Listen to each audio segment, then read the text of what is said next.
Hello, everybody. The webinar will begin very shortly. We'll just take a few moments to let everybody join the call.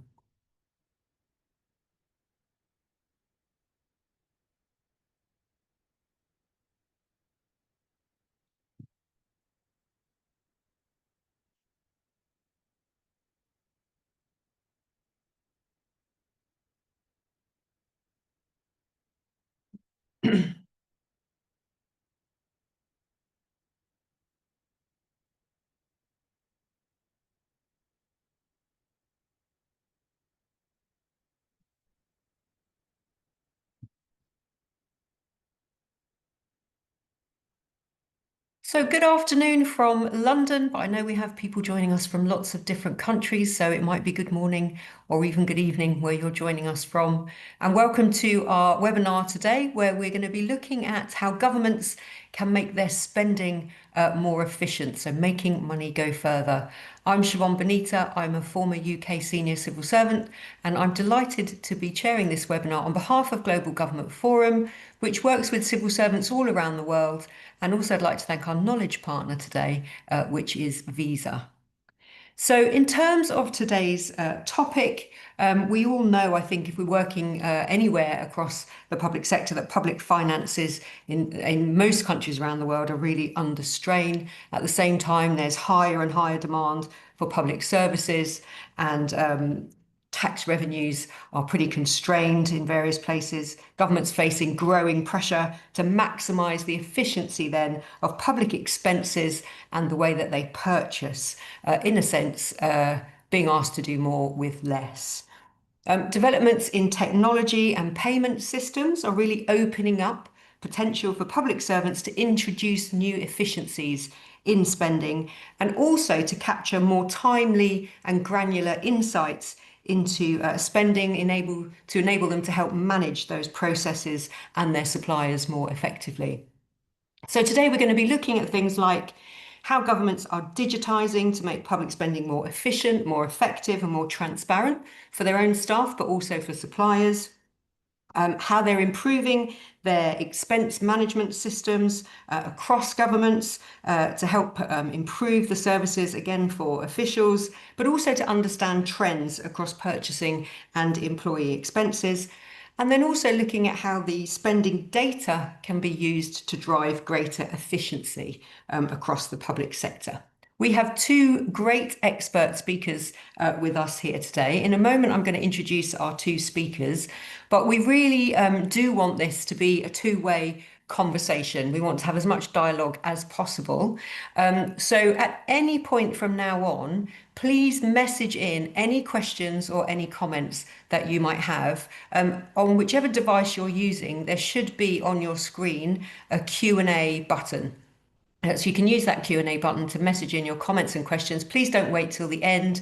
Message them in if you want to respond to something that our speakers are saying, and I will go to those questions throughout the conversation. So in terms of our two speakers today, we've got Tim Chambers, who is the Global Head of Government Commercial Payments for Visa. And with almost 20 years experience in the payments industry, Tim has pioneered corporate payment solutions across lots of sectors, including wholesale travel, insurance, logistics, media, and across the public sector. His extensive career spans senior roles in partnership, sales, innovation, and consulting at leading payment companies, including GE, AirPlus, MasterCard, and Lloyds Bank. And then we've got Vincent Eavis, who is co-founder and designer of the Optima by Paytech analytics platform. We'll probably hear more about that. We definitely will be hearing more about that. But essentially, it uses data-based analysis to help clients make best decisions on where to use B2B, card and other payment tools, focusing really on that buyer-supplier relationship. And Vincent is an experienced global commercial payments industry expert, having worked in several large financial institutions and with organisations across the world of all sizes, from small charities to some of the largest corporations in the world. So we do have two real experts here. So as I say to the audience, please do make the most of this and ask any questions that you have. I don't want you leaving the webinar thinking, oh, I should have asked that. So there's no question that isn't a good question in this conversation. Um, Really, I'm going to kick off though and get us into that dialogue. So I'm going to ask both of you the same real opening question. Tim, I'm going to come to you first, just to set the scene really for the audience, because you work, as I say, across the public sector. Can you tell us a little bit about what that work is? So how you work with government and public sector bodies around the world, and what are some of your priority areas? Yeah, absolutely. Thank you, Siobhan, and thank you for the opportunity to talk about government efficiencies today. I have the real honour of working in the Visa Government Solutions team, which, as the name says on the tin, is a really laser-focused, dedicated team within Visa that helps solve solutions specifically for the government. So we somewhat buck the trend a little bit. Obviously, Visa is a US based company. We are actually headquartered as VGS from our London office here in Paddington, and we have a real maniacal focus on supporting governments across four key areas. The four key areas that we look at are how governments can be more efficient with their money coming in. So obviously that's hugely important. Money coming in is taxes, tolls, fines, fees, etc. All the things that we have to pay as people and businesses around the world. We also then support governments in money going out from government to people. And that could be governments, or that could be humanitarian aid organizations, could be charities as well. Examples of that are obviously welfare programs, as well as humanitarian aid, disaster relief, all sorts of areas in that space. So that's money going from governments or funds directly into consumers or people or beneficiaries. And then the third area that we focus on is my area of expertise is government to businesses. So that is any type of public purchasing that could be a government agency worker that needs to travel for their role. So that could be buying their airline ticket via their travel management company, or paying for their hotel using some sort of a card process for that. And it could also be looking at public purchasing as well. So all of the mission critical payments that governments around the world need to make as part of their everyday business. Included in commercial payments as well is also things like fleet payments. So how do governments around the world manage their fleet? So the blue lights, for example, of the emergency services around the world, bin lorries for the local authorities all around the world, how those fleets are managed centrally, data being the key, as well as employee benefits as well. And then in addition to the actual payment products, I also support managing all of the efficiency and data-driven products that wrap around those as well. So that could be an expense management system that is connected to a card. That could be a supplier analytics tool that's connected to working in procurement. That could be a compliance solution that oversees or overlooks everything that I've talked about before.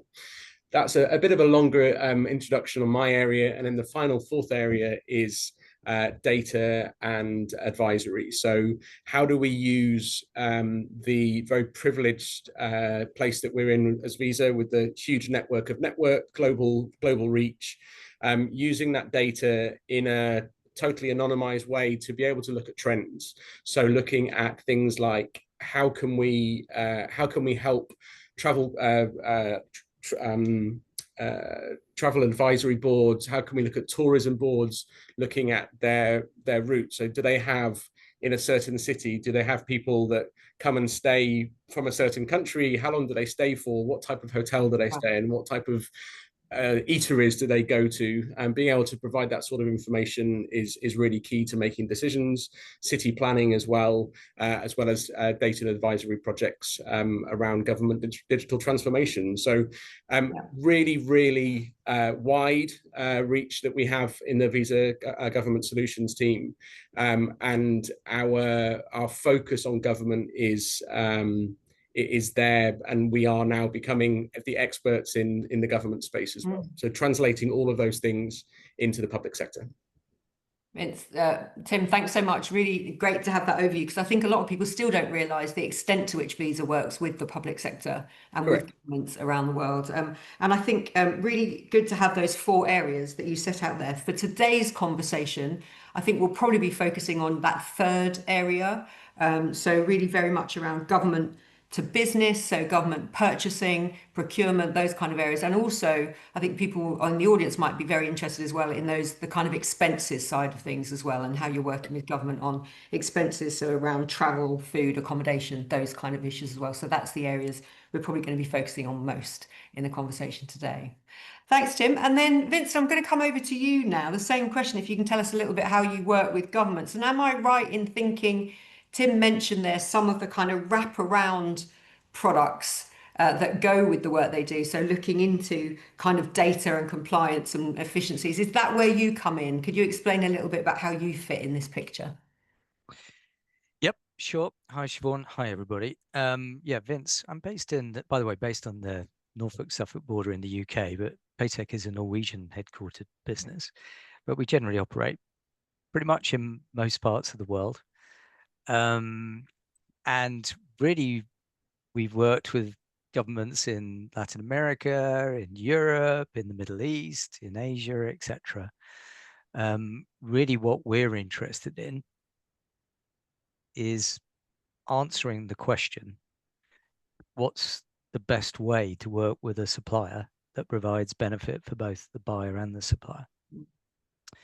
And trying to understand the process, trying to understand the pain points and all those sorts of things that are going on in the organization. So over time, we've amassed quite what you call a data lake, about 6 trillion US dollars equivalent, maybe about 7 to 8 million B2B and G2B suppliers. What's really interesting is how much they overlap, much more than you think so. Supply chains are not that different in there's 10-15% of supply chains are very different in private sector organizations, but beyond that there's enormous overlap between private and public sector. And really what we're focused on is understanding what the pain is that goes on in a buying organization and the supplier organization, whether it's central, local government, services, etc. And then using data to answer that question. And a real simple analogy of like, often people talk about solving pain points, and that's exactly what we try to do. And it's this strange thing. Imagine a patient going to a doctor and saying, you know, can you give me some medication, without there having been any tests, any diagnosis, no understanding of what the blatant pain was that the patient already knew about, and the latent pain that they didn't know about. And the only way you get to that, really starting, is having a really good look at the data. So that's what we do.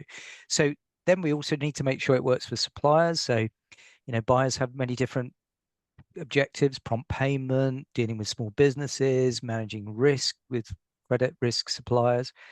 Likewise, for suppliers, they want to get paid quickly, they want remittance information, and so forth. They want the process to be better and to be paid more efficiently. So that's what we do. We analyze these data sets, and we actually work with Visa pretty much most of the corners of the earth and everywhere in between, and really trying to solve those equations and find that best way for that entity to pay its suppliers. Fantastic. Thanks so much. And it's really interesting what you said there about you wouldn't go to a doctor and just ask for kind of medicine before you know what's wrong with you. And I think we do a lot of events and webinars on digital transformation in general. And it is interesting how often people are digitizing a process without actually looking at the process and seeing how they can improve the process itself. So kind of digitalizing a inefficient process is not probably the best way of doing things. So thanks so much, Tim and Vince, just for setting the scene to the audience. And as I say already, if you've got any questions, do get them coming in. But I want to straight away pick up a bit on what you said there, Vince. So you mentioned there a little bit about what suppliers might want from a better system, what officials might want. So I'm just going to ask both of you again to dig a bit deeper into that. So why is it, do you think, so important that governments are turning to new technologies to digital in these processes, and what are the benefits? We've mentioned efficiencies, but what do suppliers get out of a better process, and what do government officials get out of a better process? And I'll start with you, Vince, on this one, and then I'll come to you, Tim. Yeah, sure. I mean, I would advise anybody who wants a real quick read on this and you're thinking about the public sector. I mean, Tim Berners-Lee, arguably one of the founders of WWW, the internet, put together a paper called Putting Government Data Online in 2009 in June. And so it's a simple paper. I mean, it literally, if you search it online, it's about 2 pages of A4. And it was all about linked data. But the whole point of it, what's the point? 3 things: increasing citizen awareness of government functions to enable greater accountability, contributing valuable information about the world, which helps us to cooperate.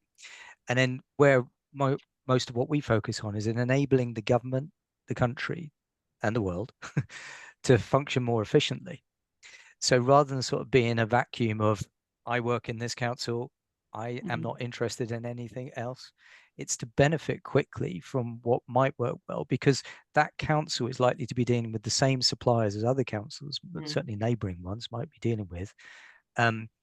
But they could be working together for the benefit of all. So, yeah, I mean, on the buyer's side, the goals usually are quite straightforward in categories. There are either those categories which are very much focused on what we call the spend head, the stuff that costs the most, that they care about the most, generally. Then there's those things where they transact the most, where there's most invoices and purchase orders and activity, lots of process improvement opportunity. And then there's this long tail that everybody has of all of these suppliers that they hardly spend anything with. Usually about 70% of the suppliers they spend less than 1% with. I'd love to see the faces of everybody if they were going 80-20 rule, because it's not correct. It's much more extreme when you look at the data. It's much higher proportion of low value suppliers. And that flips the other way. So when you look at suppliers, small businesses, again, will have quite a different need to a large one. Small businesses, cash flow is always repeatedly the number one issue. Need money in the bank in order to function. Improved remittance information, really important for those high transacting suppliers in the middle. And then this financial arrangement as well for, getting paid quicker and so forth, and efficiently. Again, a high value that suppliers put on those kind of benefits.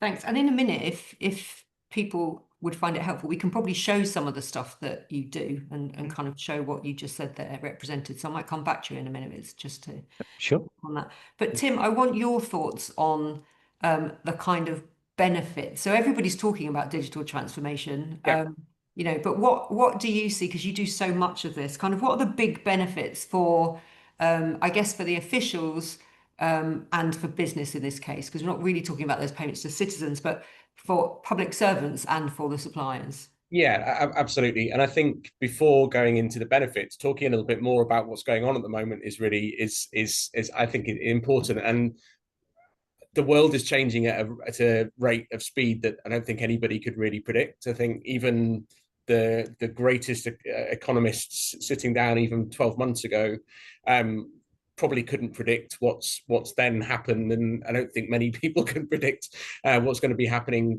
going forward as well. So that's having a huge impact on governments, and they're having to really quickly pivot. And there's no doubt the landscape is changing faster than I think even we thought, and it's based on the fact that governments are in deficit. That's the main thing. So we talked earlier about revenue coming in, spending money going out to people, going to business.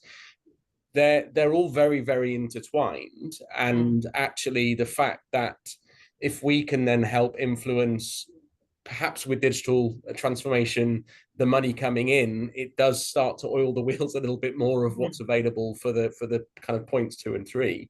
IMF data, I think from 2024, I think it was, shows I think around 84% of governments around the world are working at deficit at the moment. So that is that's huge. That's way more than anybody could have predicted, and that's making governments make difficult decisions. That's making governments make cuts.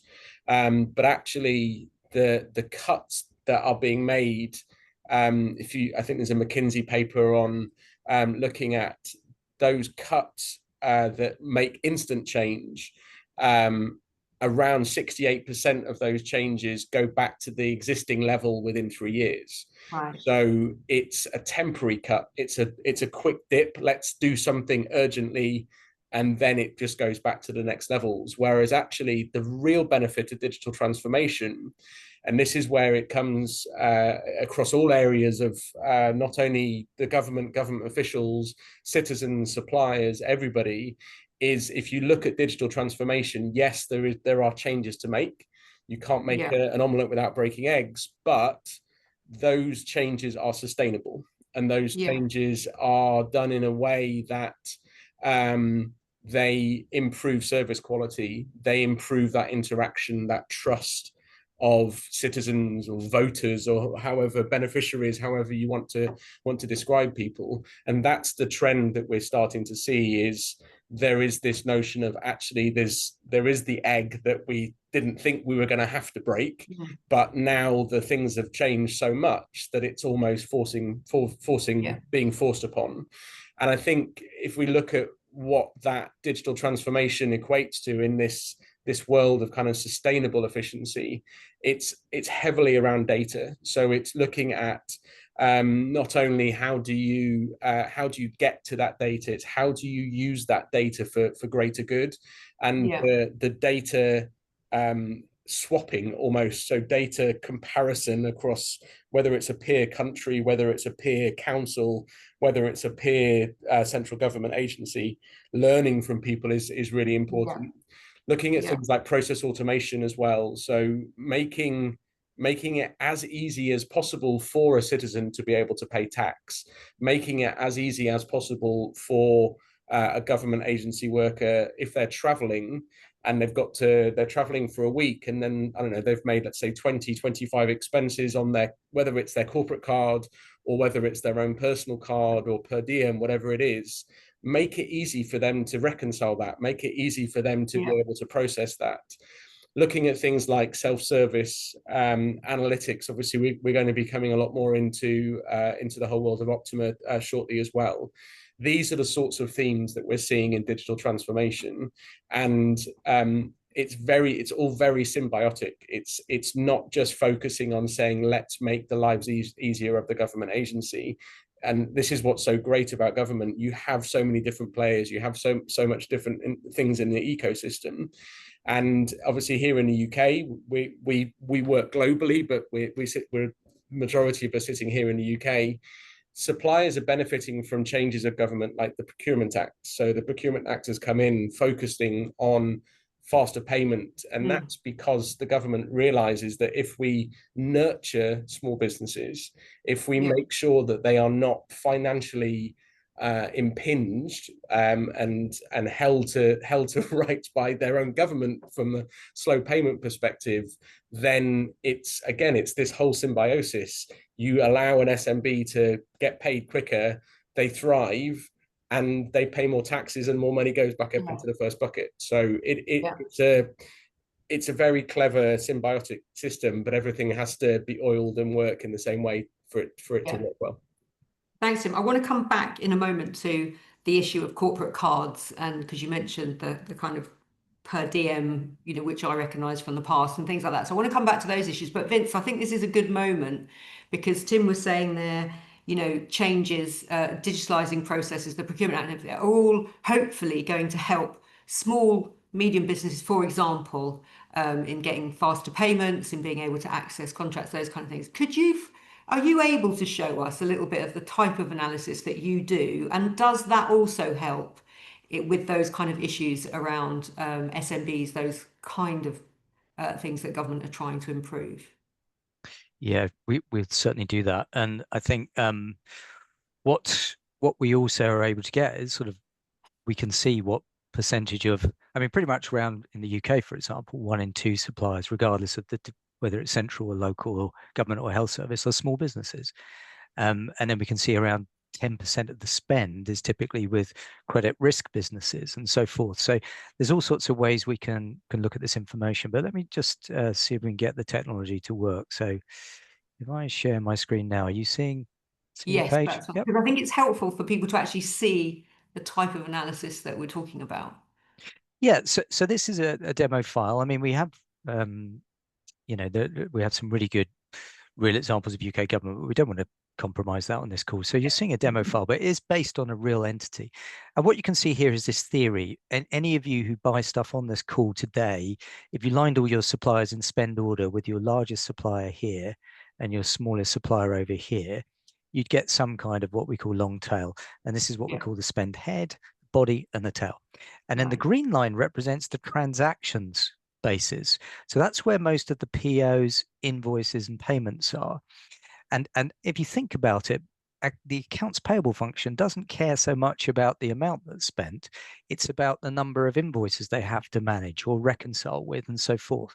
And that's on the supplier's side as well. So it leads to these three distinct areas of sort of spend, process, suppliers. And the real sort of quick view as you go into some of this data, what we're doing here, we're just quickly punched out to the Visa search tool here, where we can actually see on there matching of how many suppliers in theory might take a card. And when we start to look at those suppliers, we can look at things like transaction frequency. So you can say, okay, there's 1,300 suppliers that this buyer deals with once a year. Right. 2,000 suppliers they deal with once a month. 600 suppliers they deal with once a week. And here they've actually got one supplier, they receive an invoice more than once an hour. So the whole story is most of your suppliers are low transacting ones. Yeah. Most of your spend is with mid transacting suppliers.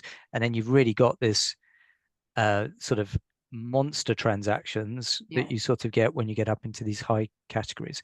And there's all sorts of things. The way that we then are able to look at that data is we can say, well, let's have a look. If the tail was an issue for someone, okay, we're setting up loads of low value suppliers. You can actually see that when we look at this. This is the real data for this buyer. And if we looked and just want to look at the invoice curve versus the payments curve, do you see how that hump pops up? And what that's telling us is there's a disproportionate amount of payments in those low value suppliers. And then when we want to go and sort them and sort of say, well, how could cards do something here? We just go in and I'm not going to do anything more than this now on this call, but we can say, let's go and have a look at all those suppliers who are less than, in this case, £5,000. And you see more than half of them, and then see who takes a card. And then we're using all the latest technology to sort of like score it. What might be the way that the supplier would prefer to be paid? Supply chain finance, instant payments, a Visa virtual card, all these kind of things. So that kind of gives you the picture of the kind of direction that we're able to go once we start to see the data. Yeah, fantastic. That's a really a great way to show exactly what you do and how much information you can get when you do that kind of analysis of the whole process. Fantastic. We've got a question coming in, and then I want to come back to the question around cards and expenses. But a question from Richard, who said, Tim, you mentioned the pressures that governments are facing from uncertainty. How can the kind of transformation that we've been talking about today help governments become more resilient and agile to these pressures? Because I don't think these pressures are going to go away. There'll just be a new set of pressures, won't there, coming down the line?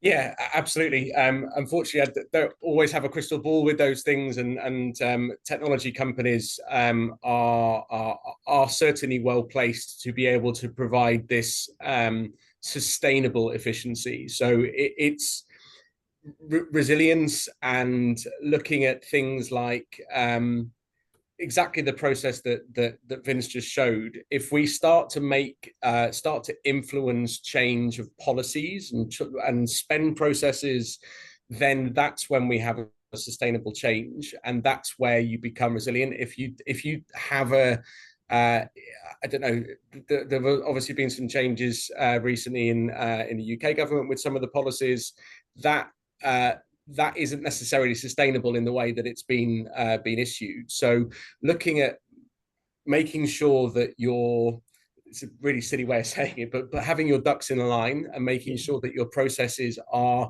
driven through some of those principles I talked about before. So process automation, data integration, self-service, digitalization of self-service.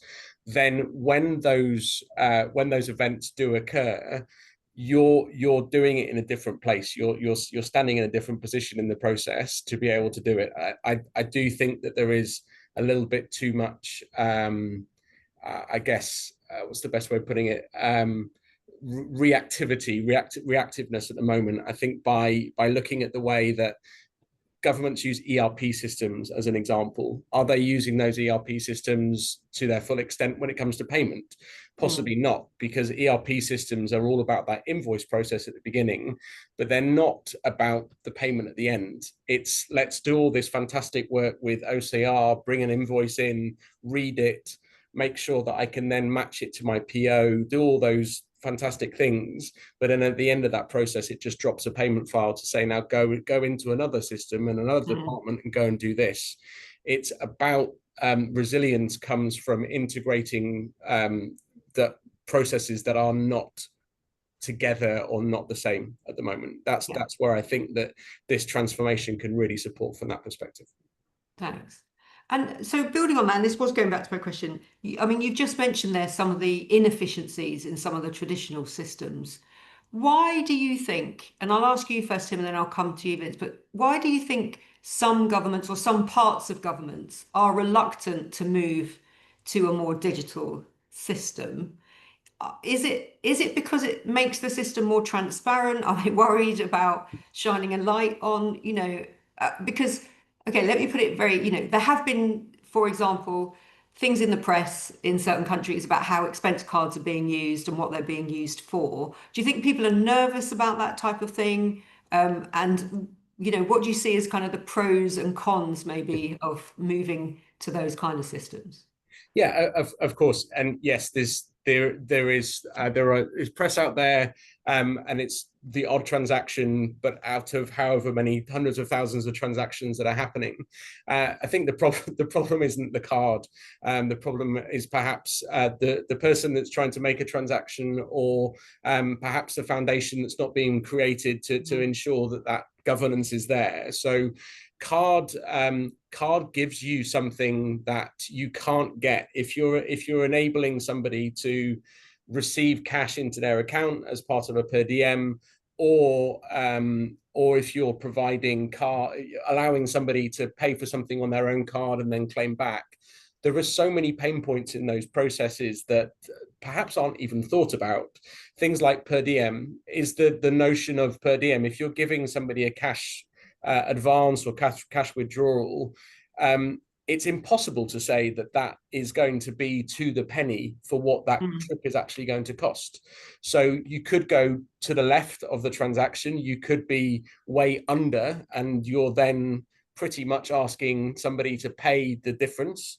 So there's almost like a financial penalty or a financial pressure that is being put on the government agency worker to do travel, which is ultimately on behalf of a government.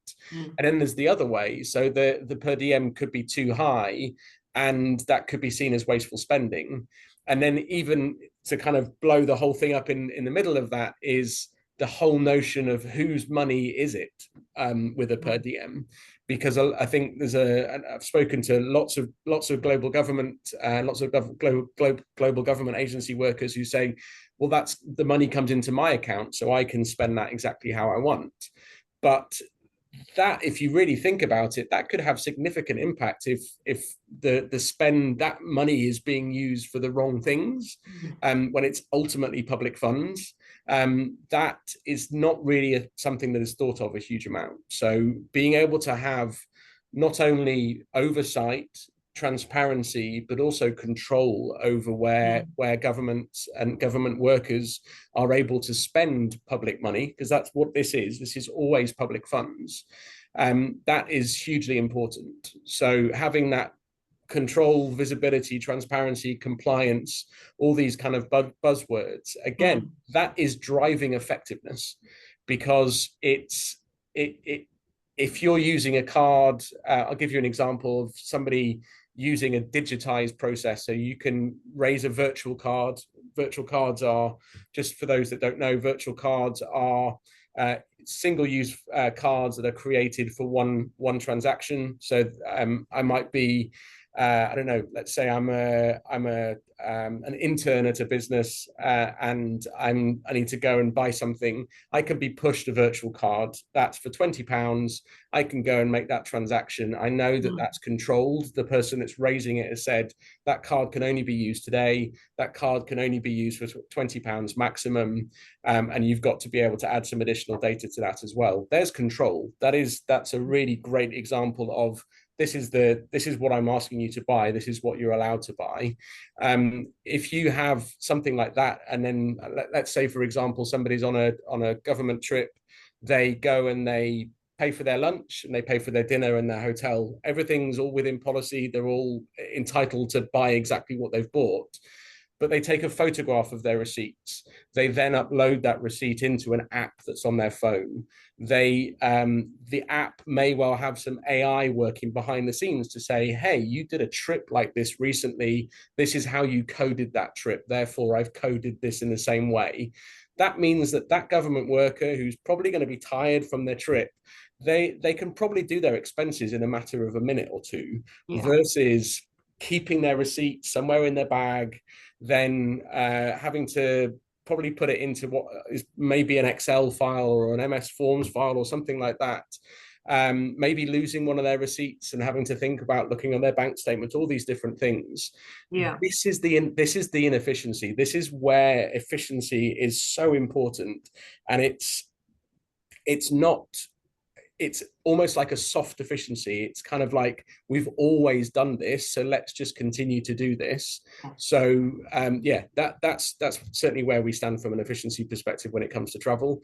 I think on a visibility perspective, absolutely, depending where you are in the world, compliance could be a swear word, almost. But we have some of the largest card programs in the world that are running through visa compliance solutions, where every single transaction, you have your policy. And this is a really important point around building a sustainable program. If you don't have your policy set at the beginning with a card program, that policy then talks about misuse. That policy talks about training for cardholders. That policy talks about training for program administrators. If you don't have those policies set straight at the start, then if misuse does happen, then you don't have the recourse on it. But if you have that, use the compliance systems. The compliance systems run all of that data for you. So let's say you've got 10 policies that you have on your card program. Every single transaction then runs through that compliance solution. The person administering that account only has to look at the transactions that have been flagged, not at the thousands and thousands of other ones that haven't been flagged or have no flags. So it's about efficiency of time, as well as using that data to make sure that the decisioning is data driven. Yeah, fantastic. And that comes back to, similar to what I was saying to Vince, is that if the process is wrong, digitalizing it is not going to help. And as you say, if the policy is not set right in the first place, it's not the card that's the problem, it's the policy that hasn't been set correctly when it comes to expenses. And on that issue of compliance, Vince, I was just wondering the extent to which the work that you do can help identify issues around things like inaccurate payments that are going to wrong suppliers, fraud in the system. Do you also look at those kind of issues? We can do. I mean, that involves obviously getting a more of a steer from an individual organization's particular policy. I mean, we can make suggestions on what we might see. Very much depending on what we can get from their accounting platforms, we can actually see the buying channels that they use, and therefore the number of steps that they're employing, and kind of call out, this seems like an over-engineered process to buy this thing. It might be better to put it in a quicker channel. I mean, a really interesting one is organizations who say no PO, no pay. No purchase order, no pay. And what's really fascinating is when we get into the data and sort of find out, hey, 30% of your purchase orders were raised after the invoice came in. So It's not really Yeah. doing its job, is it? It's not really acting as a control document. And therefore, all of the benefits that a card could bring, cards have chargeback rights. If you buy something and it's on a very efficient digital payment method, but then you decide it shouldn't have been bought, then you have to take up contract with the supplier. Whereas what the cards world can offer is a chargeback through those routes, which basically gets that money back from that supplier. And by the way, puts a big circle around the person who made that transaction. And I've actually got a few comments on what Tim was talking about there as well, which I think are useful, because we've also analyzed in the past a lot of travel subsistence related data. It's an emotional subject. There's lots of war stories. You know, someone bought a boat in 1987, and so there are fears of misuse.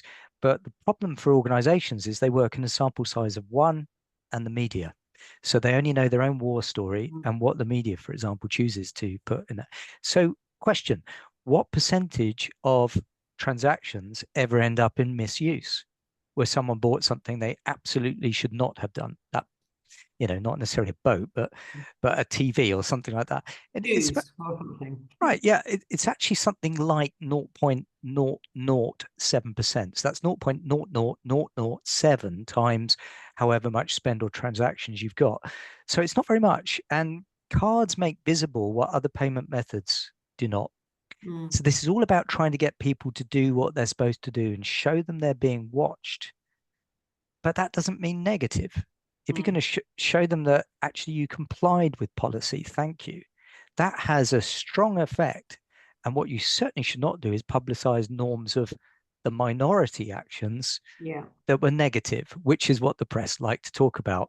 You know, it doesn't make a very good news story to say 99.9999993% of transactions were in policy. That's boring. And the fact that the average value of that non-compliance is less than £1,000 is, again, not of interest. It's the fact that somebody could do it. So a few other points, I think, very much to finish up on point Tim nicely teed up, was we find around 80% of organizations or more have a policy, but only around 50 to 60% of them measure that compliance with policy, and only around a quarter of them have consequences for non-compliance. And it's getting all that right that's important. And in the world of the travel, it's our view is make it as good a process as possible using a card that provides immutability of the merchant, the amount, the date, the type of spend.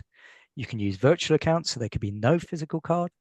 You get chargeback rights and liability protections and all these sorts of things. But design the process as well as possible. So if people then do break it, they have a consequence. They can move to their personal cards and pay them much later. Okay, pay them 120 days later for not kind of respecting the really good package that they've got. So, I mean, those are some other thoughts, but definitely back to your original point. Yes, we can look in the data, and with a little bit of guidance from the customer to tell us what that policy is, we can then sort of say, here's how you can make some adjustments to get more compliance with that policy. There's a point that Vince made earlier on where you cared the most about something within your supplier file as well. It's a really important part, and it's one of those things we do a huge amount of work on Optima to help with finding where there is that point almost where, I don't know, we always use a silly example, but somebody buying something like chemicals, or somebody buying something, a missile, or whatever it is, that you definitely know that if you've ordered 6 of them, you need to make sure that you've got 6 coming in, and there's all this due diligence and process. But the same is it's not the same case necessarily for buying office chairs or buying pencils or buying catering, or all these things. And they've long been the kind of traditional procurement areas. But there are still masses of councils, governments, humanitarian aid organizations all around the world who put those types of transactions through exactly the same strenuous, time-consuming, money-consuming, people-consuming processes Yeah. And that's ultimately expensive. So Yeah. it's not, we're not proposing that cuts happen on the actual transaction. It's the way that you do that transaction. So if you are looking at, I'm buying 6 pencils versus 6 missiles, what's the risk to the government if you put that through a card program, which still has all the checks and balances, still has the approval process, still has the visibility at every single point of a transaction, versus those missiles? That's where the efficiency comes from.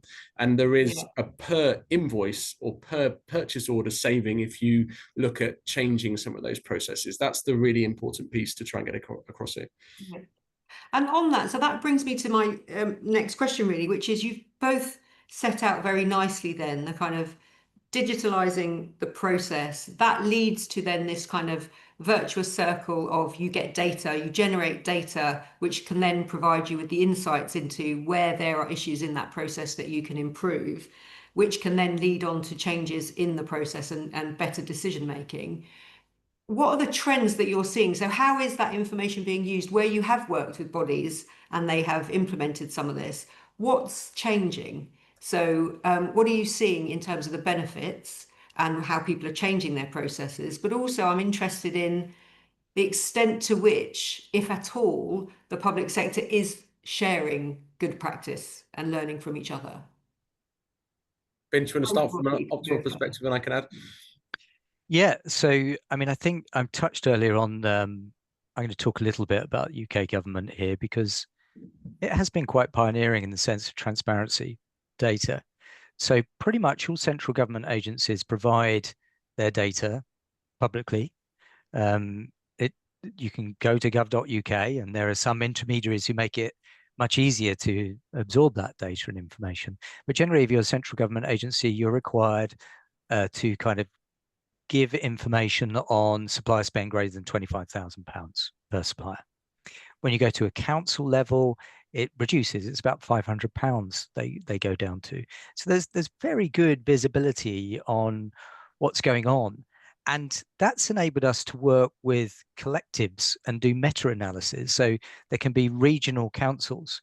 One area of the UK where we had 14 different organizations, and another area of the UK where we had 32 different organizations, that we put all the data into one place and we were able to look at how they worked with the same suppliers and work to the benefit of those suppliers and how they buy stuff and equalize the terms and make, oh, that one buys in a more efficient process and that sort of thing. So this is a common comment we get anyway, often with customers when we show them their own data, is I've never seen all my data in that way before in one place. I've never seen POs and invoices and payments. Usually they're in different systems or different parts of the system. So to get then a file that says we looked at 14 councils, they've never seen that kind of data in that way before. And what we are really trying to encourage as the trend is in most countries, and there are what, 212 countries and rising in our world, maybe more. But a good 100 of them or so are very committed to transparency. And therefore, they often have a government body, a central body, which is trying to support all those other bodies. So in the UK, it might be Crown Commercial Services or somebody like that. And so again, that sort of view of having a meta-analysis across the government, and we just recently did an analysis of about 1 trillion UK pounds, helped us to look at all sorts of things within that data. So we could say around 50% or so of suppliers were small businesses, of which around 60 to 90% of them were card acceptors. We were able to look at, there are around 1% of the suppliers in central government who generate around 40% of all of the invoices. So again, if you want to get your process automation, and there are X 100,000 suppliers, it's only the 1% that we really need to get to. Those earlier questions of resilience, sustainability, they're the recurring ones. They're the repeatable pain for the buyer and the supplier. And when we looked at that data at an aggregate level, we got great clues there.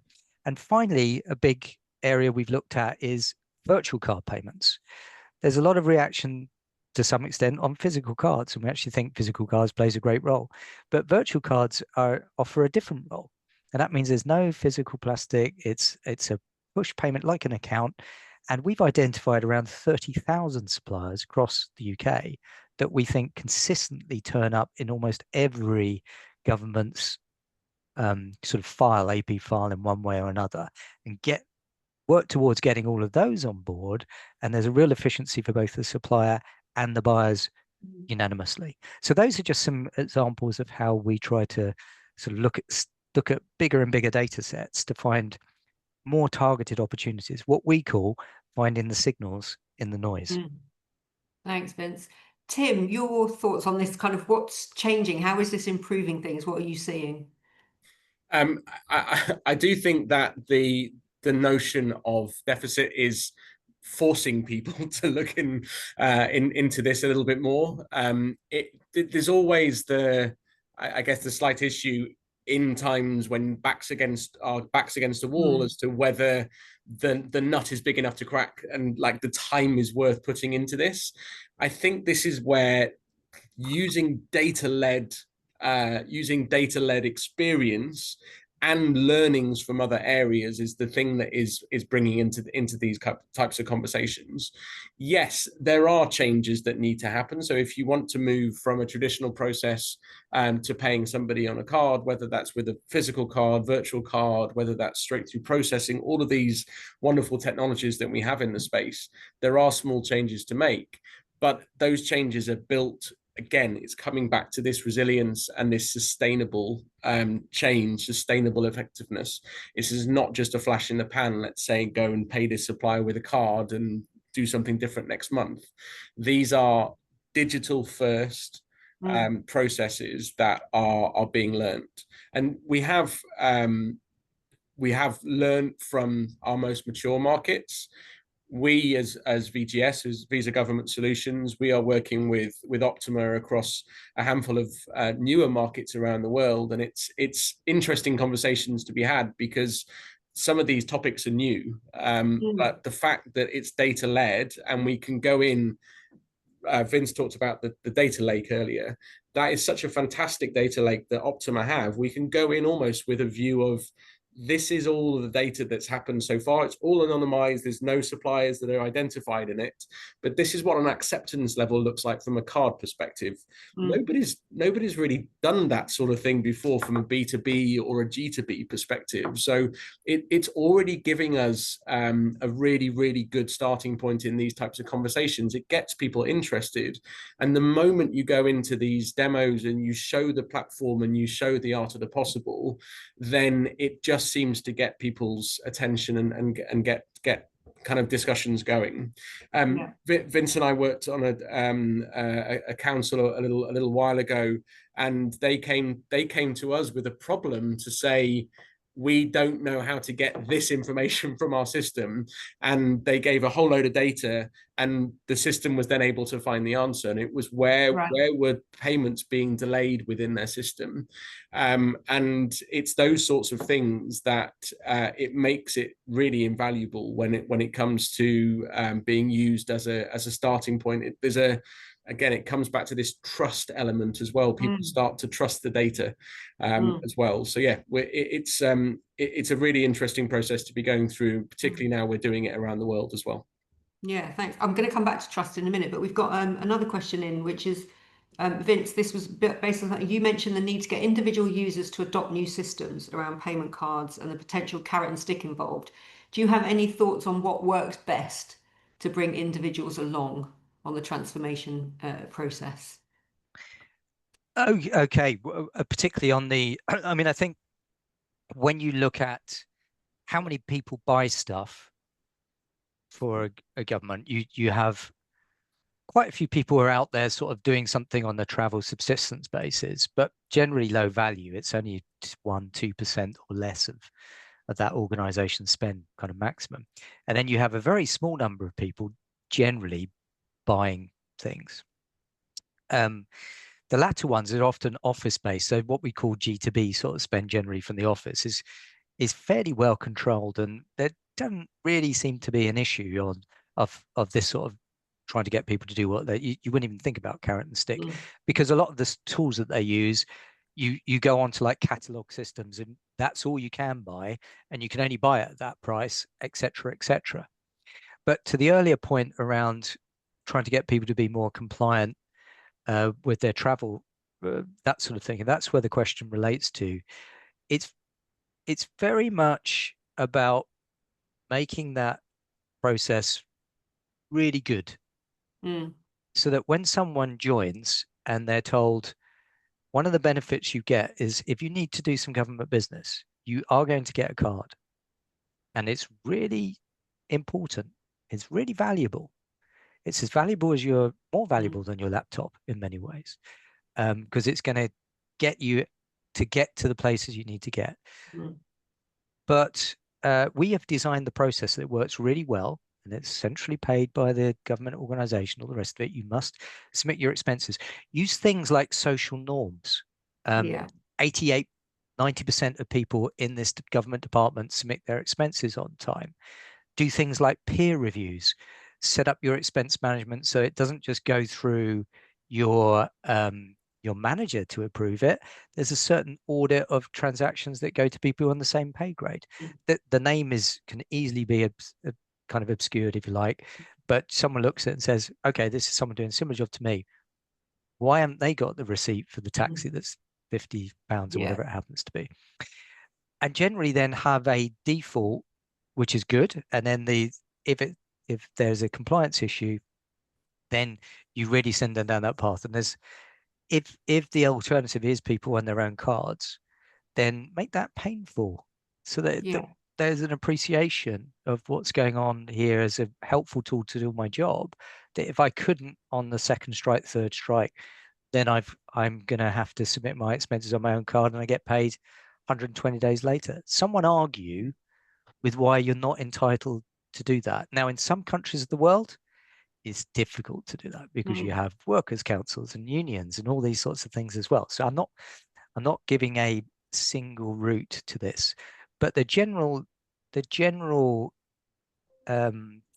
economist view here is show people they're being watched, but for positive and good effect, and make the process as good as possible. I like what you said earlier on, which is expenses can be a really emotional issue. It's certainly my memory of when I was in the civil service. There was a lot of discussion around expenses. I think the way you phrased it there is absolutely spot on. Because it's a big responsibility if you're given a card and you know you're spending public money. I think that's a huge responsibility. So. But that's where, on the presumption that most transactions are positive and are compliant, if you just send a signal to let someone know they're being watched, thank you for making sure there is a receipt for that £50 transaction. That's a psychology that says I'm watched. Yeah. And I mean, there was an interesting study from the University of Newcastle here, where it put up on a wall each week. People may know the concept of honesty box. It's where there's some milk in the fridge that you all share, and you got to put in your 10 pence, whatever, each time you use it. Okay. Now, one week they had a set of eyes right by the sign that says put your 10p. And then the next week it's some flowers. Then next week some eyes. Then next week some mountains. And even that as a nudge saw the contributions increase when the eyes were there and decrease. And so there's all sorts of psychology. That's actually one of the most important things here when you're dealing with people making transactions, is you are dealing with psychology, and people are emotional creatures, and you've got to find a way to be relevant to them. Thanks. Which brings me back, Tim, to trust. And also just a message to the audience, if you've got any final questions, please send them now on anything we haven't covered which you thought would be covered. Please message in. Don't leave the webinar without asking any question that you came with. But I wanted to pick up on a kind of trust. You said the system, you need a system that's trusted by suppliers, but also by government officials. And it links to a question that's come in around one of the biggest challenges in recent years for government procurement was during COVID. While government had to move at pace, there were huge concerns around fraud and error during that period. So would some of this transformation have made those systems better? Would it have provided more certainty and a more trusted system. And I want to add to that, I guess, we're hearing now about cyber attacks, about, identities being taken. So that whole thing, on the one hand, I guess these systems make things more secure, but is there a danger they also then bring new vulnerabilities? Sorry, that's a big question, but generally trust and security. Yeah. So on the piece around COVID, yes, there are some processes that would have certainly saved a huge amount of time, effort, money, all that sort of stuff now. But that's, I guess, kind of unfortunately the benefit of hindsight. Nobody really could have been able to predict exactly what was going to happen in that period of time. There is no other way to get transparency and trust in these processes other than having a centralized payment solution. Because if you are relying on somebody to submit using their own card, which then means that they've got to have some format to put their own receipts in, etc., there has to be so much scrutiny in that process to ensure that somebody is not doctoring receipts, changing the location, changing the date, changing the time, all these sorts of things. So there is no other way to be able to run a program like this other than having something that is centralized. But again, coming back to policy, centralized with rules, regulations, policies that mean that if you do something incorrect with it, then there are repercussions for that. There's no doubt. There's another element as well, that whole kind of notion of chargeback that Vince mentioned earlier as well. It does open, if you're using your own card or you're using cash, and let's say, for example, you have a per diem and you get cash out of an ATM, and then you get robbed, as an example. That's an extreme example, but it's very difficult to say liability sits anywhere else other than the individual in that instance, and it is tough luck. It is not a good thing to happen.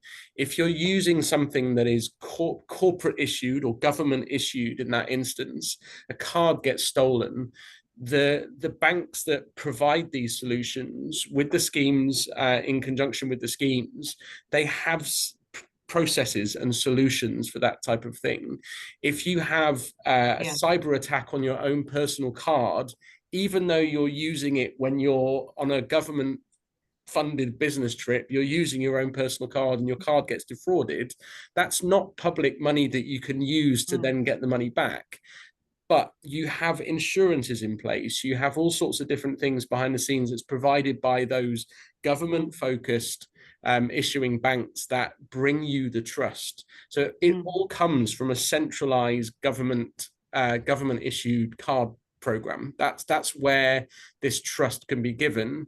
And yes, the trust externally to the outside of the world, that can only come if you have those compliance solutions as well. If you have those oversights and being able to see in the way that people are using those cards. And some of the stuff in the press that we've seen, you wouldn't have even seen that in the press if it weren't on a card, because they would have probably just been buried as a cash transaction, maybe with a fudged receipt or something. You only see those transactions because of the transparency of the government and because they've come up in cards and on card transactions. So the very definition of why they're in the press is coming from the fact that they're actually card transactions in the first place, perhaps incorrectly and misused, but that refers back to the policy, and the person may have been reprimanded for that, but it's still visible because it's on a card. It wouldn't be if it was on an individual person's card or using cash. Thanks, Tim. And Vince, the same question to you, I guess, if you've got any thoughts to add to that on security and trust issue. But I guess my final question to you is, your work really relies on organizations sharing their data, like opening their data up for that analysis. Is that something, do you find sometimes you go in to organizations, and Tim, you can come in on this as well, and they don't know the data that they have, if you see what I mean? They're not managing the data in a way that allows that analysis to be done? So I'll pick up on your trust and security one just for 1 minute. I mean, hey, wouldn't it be great if we didn't have such thing as cybercrime and all the rest of it? Just like when Gandalf gets asked the question by Frodo in Lord of the Rings, I wish things weren't like this. And he says, so do all who live to see such times. But there's no turning back, and things need to be paid for. But it's often these breaches don't come via the payment method. They come via someone getting in another door somewhere else, a meeting chat or something like that. And very much like Tim said, virtual card accounts are incredibly safe tools. Nothing is ever bulletproof in this world. There's always someone who's trying to work out the next thing. But single use card generator numbers, which are only used at the point of transaction, are not a card number on a piece of plastic that can be used everywhere. And they can be limited for certain amounts, for certain time, with a certain supplier, on a certain date, etc. So there's all sorts of ways that the controls can be put in there. To your other question around data sharing, yes. Your general question was sometimes people don't know what data they're sitting on, and hey, we all sit in silos, and often if you think finance is the area that works with the banks and with financial services companies and the likes of Visa and so forth. But there are many other people in the organization who do things that aren't finance based, that are procurement, that sourcing, even just trying to get people. And you ask, most people in the bank, have you ever worked in accounts payable? No. Have you ever worked in procurement? No. So, but also the organization is as guilty. And it's sort of like, we know what we need to do here, but we don't know what data we need to provide in order to help our colleagues in procurement or sourcing. Yeah. So that's often what we get involved with is, if you give this data, then we can help with that. If we can see the invoice to payment ratio, we can help with accounts payable. Yeah. So generally what we're trying to do to make that world easier is it is becoming easier to auto extract data from accounting platforms with the consent of the organization. And we're seeing that already now from small, medium businesses, for example, on platforms like Xero, QuickBooks, Quicken, Microsoft Dynamics, NetSuite, Sage, etc. But as you move into some of those larger platforms, they have more complex and different deployments, the SAPs, Oracles, etc., etc. And therefore, it's not so easy just go and have a widget that pulls that file. But that's the direction that things are going in. But in the absence of that, we're helping to say, these are the kind of data elements if you're trying to solve these sorts of problems that you need, and this is how you get that information. Thanks, Vince. And Tim, the final words to you, because you said that data was a big part of what you do as well. So anything you'd like to add to what Vince said there about the way public sector bodies currently manage data? Again, very much depends where you're sitting in the world. We undoubtedly have the UK as the shining light of data transparency. I think it really comes down to what's perceived as secret information or secretive information.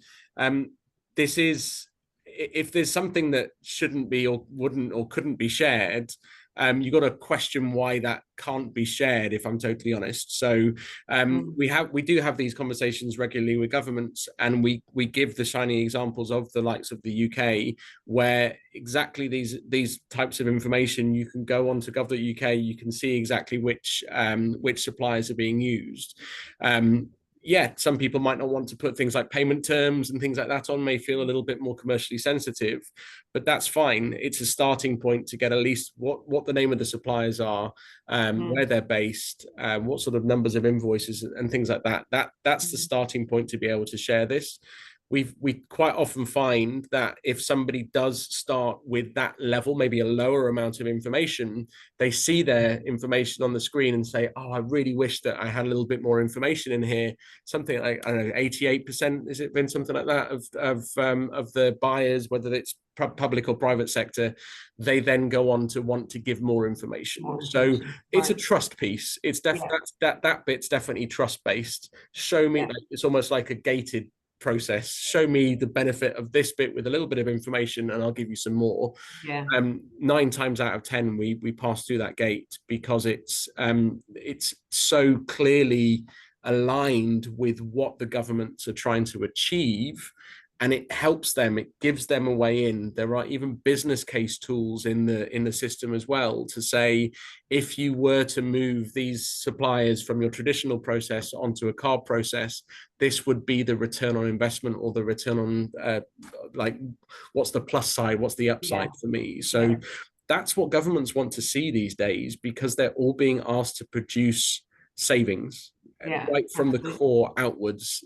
This is all about monetary savings, and this is where savings can be brought to councils, brought to government agencies, brought to humanitarian aid organizations in a data-led way. Yeah, thanks. Lindsay, sorry, I said that was the final word, but Lindsay has snuck in a final question. So you've got probably 30 seconds each on this, or whoever wants to answer it. Lindsay says, thanks for the session. I understand that virtual cards are issued via email. Please advise if this is correct. Hence, is there a security implication around email platforms more than the cards themselves? So back to that security point. Sure. So there are lots of different ways that virtual cards can be deployed. One of them is email. So we've seen that quite a lot in the wholesale travel space, where if you're making a payment to like an Expedia or something like that, you pay Expedia, and then behind the scenes, Expedia pay the hotel. They will do that generally with virtual cards, and it will be an automated email that goes to them. They click on a secure link. So it is a secure link to go to a portal. You grab the 16-digit card number and make a transaction on it. It may feel alien. It may feel like you're going into a world that is dangerous. But to Vince's point earlier, that is a virtual card that is linked to that one transaction. So it is valid for 1 day, for $127.64. For that hotel chain, even, you can put locks, you can put all sorts of different controls on it. So yes, that is one of the deployment methods. Other ways to use virtual cards, we now have we now have the ability to be able to create a virtual card, push it into an app, and make an Apple Pay or a Google Pay transaction as if you have your contactless card on your phone. You also have the ability to use things like straight-through processing, which simply pushes the virtual card straight through, and the supplier gets paid without touching it. So there's all sorts of different ways, but the efficiency saving from a virtual card is from data that comes from the transaction at the back end, but also the control. You're not having to go to the petty cash box and get some money out to give somebody to buy something. It's a very, very controlled way, and that equals efficiency. Brilliant. Thank you so much. We are out of time. I'm just looking at the clock. Thanks so much to Tim and to Vince. Really fascinating discussion there about kind of what some government agencies, government bodies are already doing, but the potential to do more. I think lots of potential for people to do a lot more in this space. Thanks to the audience for sending in those questions. To the audience, we've probably sent you a very short questionnaire. If you wouldn't mind taking a few minutes just to fill that in, to make sure we keep giving you topics that you're really interested in, webinars on things you're most interested in. Thanks again to Visa for being the knowledge partner for this one. We will send, with everybody who registered, because I know some people on time zones won't have watched live, but everyone who registered will get a link to the video. If you did watch it today live, you can watch it all again or share it with your colleagues. And there'll also be a write-up of today's conversation, which will come around in a couple of weeks' time, which will share the kind of key points that were raised in the conversation. But thanks so much again to Tim and to Vince for all your time. I hope everybody enjoyed the conversation, and I look forward to seeing you on another one of our webinars very soon. Thanks, everybody. Goodbye. Thanks, guys. Thank you. Bye-bye.